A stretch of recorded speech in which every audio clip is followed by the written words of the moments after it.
ये जो इशू और एलोपैथिक का और बाबा रामदेव के बारे में किया जा रहा है, ये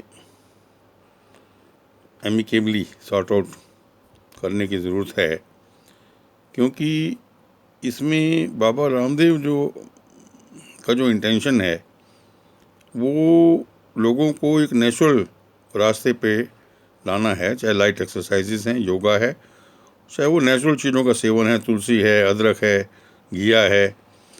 तो वो उनका कहना ये है कि भाई अगर हम इन चीज़ों की तरफ जाएंगे तो बीमारियां, किडनी फेलियर्स है, लीवर फेलियर्स है, जॉइंट फेलियर्स हैं, वो ये नहीं कि नहीं हो सकेंगी, लेकिन वो डिलेड हो जाएंगी। और उसके बाद सर्जरी है, दूसरी चीज़ें हैं, फिर आपको हेल्प लेने के लिए एलोपैथिक तो है ही है, क्योंकि सर्जरी अगर करानी पड़ती है लीवर की, आपको ये किडनीज़ की या हार्ट की ऑपरेशन करना है, इन्वेजन करना है, तो एलोपैथिक है। तो उनका कहने का पॉइंट ये है कि भाई शुरू में छोटी छोटी चीज़ों के लिए जो है एलोपैथिक में आपको इसलिए जाना पड़ता है क्योंकि आप जो है नेचुरल चीज़ों के ऊपर नहीं जा रहे। खान पीन, बच्चे हैं जो यंग जनरेशन है तो वो फास्ट फूड है, दूसरी चीज़ें हैं, बर्गर्स हैं, पिज़्ज़ाज़ हैं, इस टाइप की चीज़ों में लग गए हैं। तो उनका जो कहना है उसको समझने की ज़रूरत है कि, बल्कि मैं तो कहूँगा एलोपैथिक के भी जो हमारे स्पेशलिस्ट हैं, डॉक्टर्स हैं, इस बात को समझें कि अगर वो बाबा रामदेव की और जो इसी टाइप के बाकी जो और गुरु हैं या जो और आयुर्वेद के जो एक्सपर्ट्स हैं उस तरफ ध्यान दें। और वो कहते हैं भाई नेचुरल चीज़ों का जितना हो सके सेवन करो, तो उसमें कोई ऐसी गलत चीज़ नहीं है। और अगर तुलसी बेस्ड, अदरक बेस्ड, आंवला बेस्ड, पुदीना बेस्ड अगर कोई चीज़ बनाने से, और अगर वो ये कहते हैं भाई इसको आप ट्राई करिए, इसमें कोई नुकसान तो है नहीं। अगर वो मान लो कि कोरोना में भी हेल्प करता है, फ्लू में भी हेल्प करता है, बाकी चीज़ों में भी हेल्प करता है, अब वो ये नहीं है कि ये उसकी दवाई है या हो गया है तो ट्रीट कर देगा, लेकिन वो होने ही नहीं देगा, होने में ही डिले कर देगा। तो कहानी ये है। तो इस बात को समझने की ज़रूरत है, लड़ने मरने वाली बात नहीं है। और देखो एक चीज़ समझो कि अगर आप डेली एक्सरसाइज करते हो, लाइट एक्सरसाइज अपने जॉइंट्स की, हेड टू टो, मैंने भी एक एक्सरसाइज डाली है, उसका नाम ही मैंने head to toe by S K. Jain दिया है। आप देखिए, तो अब आप देखिए 24 घंटे में एक बार अगर मॉर्निंग में आप 10 मिनट तक हेड टू टो सारी लाइट एक्सरसाइज करते हो, तो आप बताइए आपके घुटने किस दिन फेल होंगे। आप 20 साल की उम्र से वो करना शुरू हो गए, तो 20 साल, 21 साल, 22, 23, 24, 25, 26, 40, 50, 60, 70 तक आप डेली कर रहे हो, तो आपका किडनी का जो फेलियर होगा, आपका जो नी का फेलियर होगा, जॉइंट का, या आपके कंधे का फेलियर होगा, वो किस दिन शुरू होगा? Can you tell me? तो इसका मतलब ये हो गया कि अगर आप जॉइंट्स को एक्सरसाइज कर रहे हो डेली, तो वो फेलियर्स प्रिवेंट हो जाएंगी या डिले हो जाएंगी। तो सबको ही करना चाहिए, जो एलोपैथिक वाले हैं, होम्योपैथिक वाले हैं, सभी इंसान हैं, सबको ही करना चाहिए। एलोपैथिक की, नेचुरल की शरण में आओ, घर में वेजिटेबल्स उबाल के पियो, जो इस टाइप के जो स्पाइसेस चीज़ें जो आजकल आ गई, कभी कभी टेस्ट करो। अभी क्या हो गया है कि बच्चे बिना स्पाइसेस की कोई चीज़ खा ही नहीं पाते, गवर्नमेंट को ऐसी आदत पड़ गई है। तो क्या होगा, उनके इंटेस्टाइन्स के अंदर एरोजन और दूसरी चीज़ें शुरू हो जाएंगी, अल्सर शुरू हो जाएंगे, प्रॉब्लम शुरू हो जाएगी। तो एक चीज़ और समझो आप, ये जो चीज़ है हिंदुस्तान में बहुत अच्छी है, बाहर के देशों में भी है, चाइनीज़ वगैरह में भी है, इस टाइप की चीज़ अच्छी है जो कि नेचुरल चीज़ें करते हैं। लेकिन एक चीज़ समझो, अगर ज़्यादा से ज़्यादा लोग बीमार नहीं पड़ेंगे और ज़्यादा से ज़्यादा लोग जो है इस टाइप के नेचुरल उसमें आ जाएंगे, तो खतरा किसको है? जो मल्टी मिलियन डॉलर्स की जो कंपनीज़ हैं उनके पास पेशेंट्स कम आएंगे ऑब्वियसली। हॉस्पिटल्स जो हैं उनको खर्चे बढ़ा लिए हैं, होटल्स की तरह एयर कंडीशन रूम्स हैं, उनके स्टाफ है और ज़मीन है, तो खर्चे कहाँ से निकलेंगे अगर पेशेंट्स नहीं आएंगे? तो ये एक इनडायरेक्ट वे आप सोचने का है कि वो कहीं ऐसा तो नहीं इसलिए ऑब्जेक्ट कर रहे हैं, इसीलिए हो हल्ला कर रहे हैं कि उन्होंने बड़े बड़े करोड़ों अरबों रुपए के हॉस्पिटल्स बना लिए, तो इतना बड़ा एक्सपेंसिव सेटअप क्यों बना रहे हो भाई? अपने हॉस्पिटल्स के अंदर 5 रूम एसी बना लो, 10 बना लो, बाकी ऑर्डिनरी रहने दो, खर्चा मत बढ़ाओ। आपके एयर कंडीशनर चल रहे हैं, बड़े बड़े अपने वो लगा लिए हैं, तो खर्चे बढ़ेंगे तो नेचुरली अगर पेशेंट्स नहीं आएंगे तो आपका तो कवर अप नहीं होगा।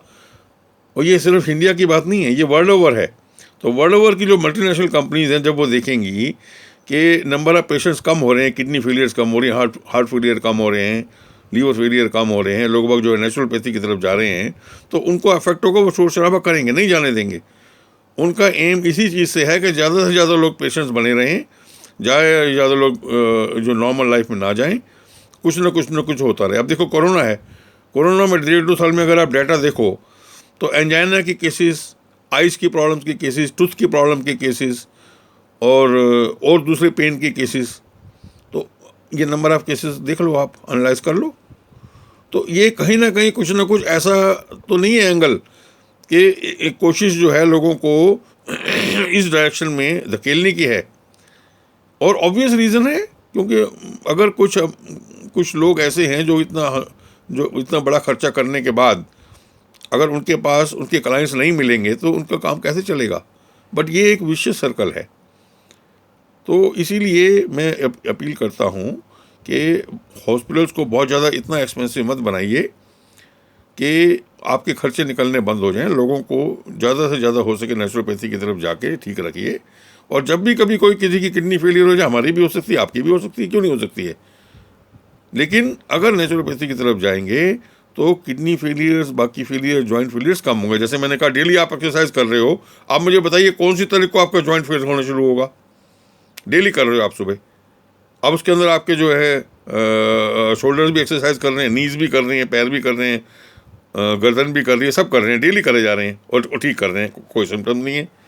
तो इसका मतलब ये हो गया, किसी पर्टिकुलर जो लोग ये एक्सरसाइज नहीं करते और जो लेथार्जिक रहते हैं, जो नेचुरोपैथी की तरफ नहीं है, धीरे धीरे उनके अंदर बॉडी पार्ट्स के अंदर मेल फंक्शन आएगा और एक टाइम पे ऐसा आ जाएगा कि वो फिर नोटिसेबल होगा। फिर जब हम उसको एक्सरे कराएंगे, कुछ कराएंगे, पता लगेगा नी जॉइंट के अंदर गैप कम हो गया है। तो वो डेली अगर हम कर रहे होते तो वो हमें एक्टिवेट रहता हमारा सिस्टम। तो भगवान ने हमारा सिस्टम क्या बनाया है, हमारा सिस्टम बनाया चलने फिरने वाला। तो अगर वो उस ढंग से अगर हम करते हैं, अगर हम डेली चलो उतना चल फिर नहीं सकते हैं, अगर हम 10 से 15 मिनट तक रोज़ सुबह लाइट एक्सरसाइज करते हैं तो हमारे जॉइंट्स एक्टिवेट रहते हैं। उसके बाद हम ऑफिस में जाके बैठ जाएं, 10 घंटे काम करें। तो इससे क्या होगा कि सारी हमारी प्रॉब्लम्स अवॉइड तो नहीं होंगी पर डिले हो सकती हैं। और वो चीज़ जो हमको 50 साल में होनी है, 55 में होनी है, वो हो सकता है ना हो सकता है और डिले हो जाए, कभी ना कभी बाद में हो। तो ये चीज़ें हमें सबको मिलके समझनी है। इसमें कोई लड़ने बढ़ने वाली बात नहीं है। कोई अगर वर्ड्स इधर उधर हो भी गए हैं, किसी की इंटेंशन एलोपैथी को डाउन ये करने की नहीं है, लेकिन ये समझने की ज़रूरत है कि वर्ल्ड ओवर जो है कुछ लोग जिसको ये समझा जा सकता है $multi million, चाहे मेडिसिन हैं, चाहे दूसरी चीज़ें, इक्विपमेंट्स हैं, वो उनके खर्चे इतने बढ़ चुके हैं कि वो अगर ऐसे पेशेंट नहीं रहेंगे तो उनको दिक्कत तो पड़ेगी। तो ये टाइम ऐसा है कि अगर आपको फिट रखना है तो फिटनेस के साथ साथ जो मेडिकल एक्सपेंसेस के ऊपर ध्यान देने की ज़रूरत है। तो number of hospitals, number of को भी रिस्ट्रिक्ट कर देना चाहिए। जितने ज़रूरत हो उतने रखो, क्योंकि जितने ज़्यादा होंगे वो फिर वो छोटी छोटी चीज़ के लिए भी एक टेंडेंसी रहेगी, भाई इसका ये टेस्ट भी कर लो, इसका ये भी कर लो, ये भी कर लो, क्योंकि हमारे पास इक्विपमेंट है। हम 10 करोड़ की मशीन लाए हैं, इक्विपमेंट लाए, हमारे पास है, तो चलो भी इसको ऐसे कर लेते हैं। तो कई बार ज़रूरत है, कई बार ज़रूरत नहीं भी है। तो कोई टेस्ट करना बुरी बात तो नहीं होती, लेकिन बात यही है कि इससे क्या होता है कि बहुत सारे इविल एस्पेक्ट्स आने का डर भी आ जाता है। तो इसको बड़ा एमिकेबली करने की ज़रूरत है। बात को बढ़ाइए नहीं। बाबा रामदेव और ये इस टाइप के लोग जो है बड़ा अच्छा काम कर रहे हैं और लोगों को जो एक्सरसाइज करा रहे हैं, योगा करा रहे हैं। मैं कहता हूँ ओवर डूइंग मत करो किसी भी चीज़ की, बट थोड़ा बहुत तो ये एसेंशियल है डेली। मैं खुद 10 मिनट सुबह एक्सरसाइज करता हूँ, हेड टू टो। मेरी आप यूट्यूब पे देखिए, head to toe exercise by SK Jain, 2 videos हैं। तो एक थोड़ी सी अच्छी नहीं आई थी, फिर मैंने दूसरी बनाई थी, तो दोनों ही मैंने डाल रखी हैं। तो अगर आप हेड टू टो करते हैं, फॉर एग्जांपल मेरी लाइट एक्सरसाइज 10 मिनट के लिए, तो आपको, मुझे लगता नहीं है कि आप मुझे वो दिन बता पाएंगे कि मेरा जो है knee failure, hip failure, shoulder failure, कोई जॉइंट फेलियर कब शुरू हुआ। तो ये चीज़ मैं आपको शेयर करना चाहता था। तो आप जो है इस बारे में ज़रूर विचार करें। Thank you.